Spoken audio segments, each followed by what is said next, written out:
Boker Tov, on a vu que lorsqu'on dort la nuit, notre âme quitte le corps et lorsqu'il y a du vide, il n'y a pas une situation neutre, ça n'existe pas, ou on est en sainteté ou on est en impureté.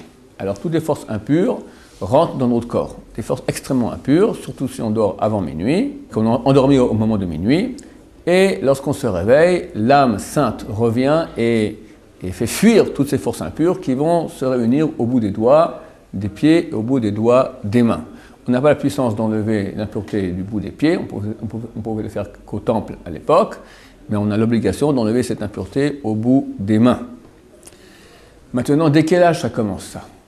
Ça commence dès l'âge de la naissance. Ça veut dire, il est bien de faire une Teta Daim aux petits-enfants. D'abord, on a vu que si quelqu'un touche les aliments sans faire une Teta Daim, ces aliments-là, normalement, il faut, si on peut, on doit les laver 3 fois, les rincer 3 fois avec un kil, avec un ustensile, leur faire une sorte de Teta Daim, parce qu'ils sont devenus impurs aussi. Dans les petits-enfants, quand on ne fait pas une Teta Daim, ils vont toucher, ils sont en train de dormir Shabbat un peu plus tard, on va dire, à la place de te lever à 6h, tu te lèves à 7h, non je rigole, parce qu'en France, je sais que ça ne veut dire pas possible, tu te lever à 7h, tu te lèves à 9h, on va dire, les enfants sont déjà réveillés, ils vont faire un tour dans le frigo, ils touchent à ci, ils touchent à ça, et ils touchent les fruits, ils n'ont pas fait une Teta Daim, parce que papa et maman sont en train de dormir, ils ont leurs mains impures, et ils touchent ces aliments-là, et c'est un problème. Il faut prendre l'habitude de faire Netila aux enfants, ils ne sont pas encore en âge de faire eux-mêmes, alors nous on leur fera cela. Aussi, il y a une Sgoula. Sgoula, c'est une combine qui peut aider. Ce n'est pas garanti 100%, mais moi j'ai fait à mes enfants, ça a toujours marché.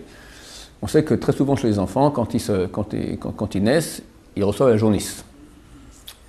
Et quand on a la jaunisse, on ne peut pas faire la Brit Mila. L'enfant qui a la jaunisse ne peut pas faire la Brit Mila, il faut attendre, il faut repousser la Brit Mila, etc. Le Stapler de Chrono Levracha, le père de Abraham Kanevski, il s'appelle le Rav Yaakov Israël Kanevski, il a dit qu'il y a une Sgoula contre la jaunisse, que lorsque l'enfant va naître, on le fait directement Netila Daim. Donc le petit gosse, il est tout petit, encore, pas avec l'eau froide, ne pouvant pas lui refroidir les mains, avec une eau tiède, d'accord, pas chaude non plus, faire attention, une eau tiède. Dès qu'il est né, on le fait Netila Daim aux mains, c'est une Sgoula pour pas qu'ils aient la jaunisse. J'ai fait ça à mes 8 enfants, et Baruch Hashem, on ne sait pas ce qu'on n'a jamais vu une jaunisse chez eux. C'est pas forcé, ça peut des fois ne pas marcher, mais en tout cas, il semblerait que ça aide beaucoup dans ce sens. Évidemment, les infirmières crient fanatisme religieux, archaïque, chroméniste, moyenâgeux, obscurantiste.